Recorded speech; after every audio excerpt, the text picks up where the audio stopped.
സമരക്കാരി സ്ത്രീക്ക് ഒരു കാര്യം മനസ്സിലായി, ഇത് സാധാരണയാളല്ല. ഇത് ലോകത്തിന് മനസ്സിലാക്കണം, യേശു എന്ന വ്യക്തി ക്രിസ്തുവാണ്, ദൈവത്തിന്റെ പുത്രനാണ്. പൗലോസ് പറയുന്നവൻ അദൃശ്യനായ ദൈവത്തിന്റെ പ്രതിമയാണ്. ഞാൻ ചോദിച്ചോട്ടെ, നമ്മുടെ ഉമ്മൻചാണ്ടി സാറിന്റെ പ്രതിമ ഉണ്ടാക്കി കണ്ടായിരുന്നല്ലോ നിങ്ങൾ? പത്രത്തിൽ കണ്ടില്ലേ പലരുടെ? കാരണം ആ പ്രതിമ കാണുമ്പോ, മെഴുകു പ്രതിമ കാണുമ്പോ എന്തുവാ, ആ പുള്ളി തന്നെ. എടാ, യേശു ജീവനില്ലാത്തൊരു പ്രതിമ എന്നല്ല പറഞ്ഞത്. ഒരിക്കൽ അവര് പറഞ്ഞു, ഫിലിപ്പോസ് പറഞ്ഞു, ഞങ്ങൾക്ക് വേറെ ഒന്നും വേണ്ട, പിതാവിനെ ഒന്ന് കാണിച്ചു തന്നാ മതി. കരമുയർത്തി നന്ദി പറഞ്ഞേ. ഞങ്ങൾക്ക് വേറെ ഒന്നും വേണ്ട, പിതാവിനെ ഒന്ന് കാണിച്ചു തന്നാ മതി. യേശു പറഞ്ഞു, എടാ, എന്നെ കണ്ടവൻ, he who has seen me has seen my father. അവൻ അദൃശ്യനായ ദൈവത്തിന്റെ പ്രതിമയാണ്. അവൻ സർവ്വ സൃഷ്ടിക്കും ആദ്യജാതനാണ്. സിംഹാസനങ്ങളാകട്ടെ, കർത്തൃത്വങ്ങളാകട്ടെ, വാഴ്ചകളാകട്ടെ, അധികാരങ്ങളാകട്ടെ, സകലതും അവനാൽ സൃഷ്ടിക്കപ്പെട്ടു. അവൻ മുഖാന്തരം സൃഷ്ടിക്കപ്പെട്ടു. അവന് വേണ്ടി സൃഷ്ടിക്കപ്പെട്ടു. അവനെ തറച്ച ആണികൾ അവൻ സൃഷ്ടിച്ചതാ. അവൻ ജീവനുള്ള ദൈവത്തിന്റെ പുത്രനാണെന്നും ദൈവത്തെ സ്തുതിച്ചാട്ട്. ഒരിക്കൽ ഞാൻ ഓർക്കുന്നു, കോഴഞ്ചേരി എന്നൊരു ബ്രദർ എന്നെ പ്രാർത്ഥിക്കാൻ വന്നു. അതേ ഒരു കലാകാരനോടായിരുന്നു, ആർട്ടിസ്റ്റായിരുന്നു. ഈ ആർട്ടിസ്റ്റുമാർക്കൊക്കെ എനിക്കുണ്ടായിരുന്നു നിരീശ്വരവാദം. അവർ ഈ ബുദ്ധിയിൽ ഒത്തിരി ആശ്രയിക്കുന്ന ആൾക്കാർ. കാരണം അവർക്കൊരു കഴിവുണ്ട്, ഒരു ബ്രില്യൻ്റ് ആണ്, അവർ ലോജിക്ക്. ഞാൻ ആ കൈയുടെ വേദനയ്ക്ക് ഒന്ന് പ്രാർത്ഥിക്കട്ടെ എന്ന് ചോദിച്ചു, ഒരു ഹിന്ദു സഹോദരൻ. അപ്പൊ എന്നോട് പെട്ടെന്ന് പറഞ്ഞു, അത് പാസ്റ്റർ പ്രാർത്ഥിച്ചു, ബ്രദർ പ്രാർത്ഥിച്ചു, എനിക്ക് പ്രശ്നമൊന്നുമില്ല. ഞാൻ പ്രാർത്ഥിച്ചു കഴിഞ്ഞാൽ കൈ ഒന്ന് ഉയർത്താൻ പറഞ്ഞു. ഇത്രേ ഡോക്ടർ പറഞ്ഞിട്ടുള്ളൂ, കൈ ഉയർത്താൻ പറഞ്ഞു. അപ്പം പുള്ളിക്കാരൻ, ഞാനിപ്പോൾ പറഞ്ഞില്ലേ, അവർക്ക് പുള്ളിക്കൊരു ഈഗോയ്ക്ക് ഒരു പ്രയാസം, കൈ ഒന്ന് ഉയർത്താണ്. ഭാര്യ പറഞ്ഞു, ബ്രദർ പറഞ്ഞില്ലേ കൈ ഒന്ന് ഉയർത്തി. പുള്ളി പെട്ടെന്ന് കൈ ഉയർത്തി. കാരണം കൈ ഉയർത്താൻ ഡോക്ടർ പറഞ്ഞ 2 മാസം കൂടെ കഴിഞ്ഞാൽ കൈ ഉയർത്താനൊക്കെ തോള്ളൂ.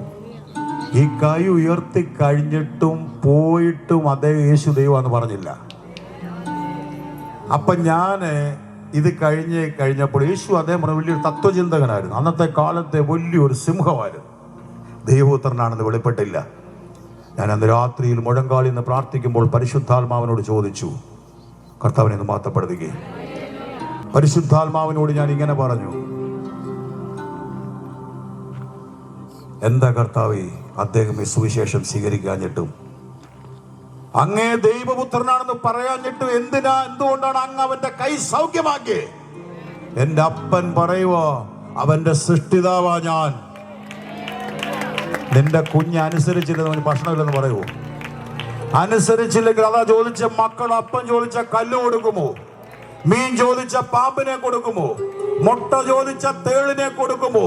ദോഷികളായ നിങ്ങൾ ഈ പുള്ളി കൈ ഉയർത്തുമ്പോഴും പറയുക, യേശു വലിയൊരാളാ, ദൈവപുത്രനാണെന്ന് എനിക്ക് പറയാൻ പ്രയാസമുണ്ട്. പോകുന്ന വഴിയിൽ ദൈവം പറഞ്ഞു, ഞാൻ അവന്റെ സൃഷ്ടിതാവായോണ്ട് എന്റെ സ്നേഹം കൊണ്ടാ ഞാൻ അവനെ വിടുവിക്കുന്നു. മക്കളെ, ഇത് കൺക്ലൂഡ് ചെയ്യുന്നതിന് മേൽ പറയൂ, ആ സ്നേഹമാ നമ്മളെ തേടി വന്നത്. പണ്ട് ഞങ്ങളുടെ ഒരു അമ്മാമ്മ ഉണ്ടായിരുന്നു, മരിക്കുന്നിടം വരെ. അമ്മാമ മരിച്ചുപോയി. അമ്മാമ പറയുമായിരുന്നു, പണ്ട് അമ്മാമ്മ പമ്പയാറ്റി കുളിക്കാൻ ചെന്നപ്പോൾ ആഴത്തിൽ പെട്ടുപോയി, ഒഴുക്കിൽ പെട്ട് മരിക്കാൻ തുടങ്ങിയപ്പോൾ വേറൊരു അമ്മാമ്മ പുതപ്പിട്ട് കൊടുത്തു. അതേ പിടിച്ചില്ല. മരിക്കുന്നിടം വരെ പറയുമായിരുന്നു, ഇന്നിടത്തെ കൊച്ചമ്മ പുതപ്പിട്ട് തന്ന ഞാൻ രക്ഷപ്പെട്ടെന്ന്. നമുക്കിട്ട് തന്ന പുതപ്പ് അങ്ങനത്തെ പുതപ്പല്ല, നാശകരമായ കുഴിയിൽ നിന്നും, കുഴഞ്ഞ ചേറ്റിൽ നിന്നും കരമടിച്ച്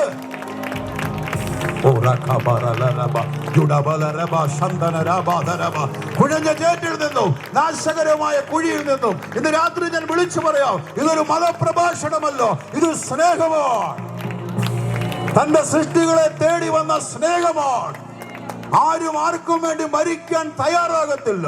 താണ ഭൂമിയിൽ വന്ന് തന്റെ ചങ്കിലെ ചോര, വേദപുസ്തകം പറയുന്നു, അവന്റെ വേർപ്പ് തുള്ളികൾ രക്തത്തുള്ളികളായി. ഹാർട്ട് സ്പെഷ്യലിസ്റ്റ് എന്താ പറയുന്നറിയോ? ഹൃദയം തകരുന്ന ഒരാടെ ഉള്ളിൽ നിന്ന് നേർവിലൂടെ, വേർപ്പിലൂടെ ബ്ലഡ് വരുത്തുള്ളൂ. നിന്റെയും എന്റെയും പാപഭാരം വഹിച്ചപ്പോൾ അവന്റെ ഹൃദയം തകർന്നു, രക്തം വാർന്നു, വേർപ്പ് തുള്ളികൾ രക്തത്തുള്ളികളായി വീണു. അവന്റെ തലയിൽ മുൾമുടി വെച്ചപ്പോൾ, ഏതാണ്ട് 3 ഇഞ്ച് 4 ഇഞ്ചിൽ കൂടുതലുള്ള മുള്ളുകൾ അവന്റെ തലയിൽ തറച്ചപ്പോൾ അതിലൂടെ രക്തം ഒഴുകി. ഒരാമേൻ പറഞ്ഞു. ഇത് നിനക്കും എനിക്കും വേണ്ടി മാത്രമല്ല, വെളിപ്പാട് പുസ്തകത്തിൽ പറയുന്നു, സകല ഗോത്രങ്ങളിൽ നിന്നും ഭാഷകളിൽ നിന്നും വംശങ്ങളിൽ നിന്നും അവന്റെ രക്തം കൊടുത്തു വിലയ്ക്കുവാൻ. അവന്റെ വിലാവിൽ നിങ്ങൾക്കറിയാം, ആ പ്രത്യേകിച്ച് ഇതിന്റെ നഖങ്ങൾ വെച്ചുള്ള ചാട്ടവാറിനകത്ത് പ്രത്യേകതരം കൊളുത്തുകൾ, അത് വെച്ച് ആ ശരീരത്തിൽ ഒന്നുകുറയെ 39 അടി അടിക്കുമ്പോൾ ഉഴവുചാലു പോലെ മാംസത്തുണ്ടകൾ അടർന്നു വന്നു തറച്ചിട്ട് വലിക്കുക. അതിലൂടെ നിന്റെ എൻ്റെ സൗഖ്യം, ഏറ്റവും വലിയ സൗഖ്യം പാപത്തിൽ നിന്നുള്ള മോചനമാണ്. രണ്ടാമത്തെ സൗഖ്യമാണ് രോഗസൗഖ്യം.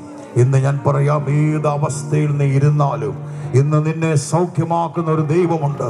ഏത് അവസ്ഥയിൽ ദൈവത്തെ ഒന്ന് കരങ്ങളടിച്ച് ദൈവത്തെ ഒന്ന് സ്തുതിച്ച്, ഇന്ന് ഏത് അവസ്ഥയിലാണേലും നിന്നെ സ്വതന്ത്രമാക്കുന്ന ഒരു ദൈവമുണ്ട്. എനിക്ക് ഈ കർത്താവിനെ വേണം, എനിക്ക് ഈ കർത്താവുമായിട്ട് ഒന്നുകൂടി ഒരു ബന്ധം സ്ഥാപിക്കണം, എനിക്കൊരു വിടുതൽ വേണം. അങ്ങനെ കരമൊന്ന് കാണട്ടെ.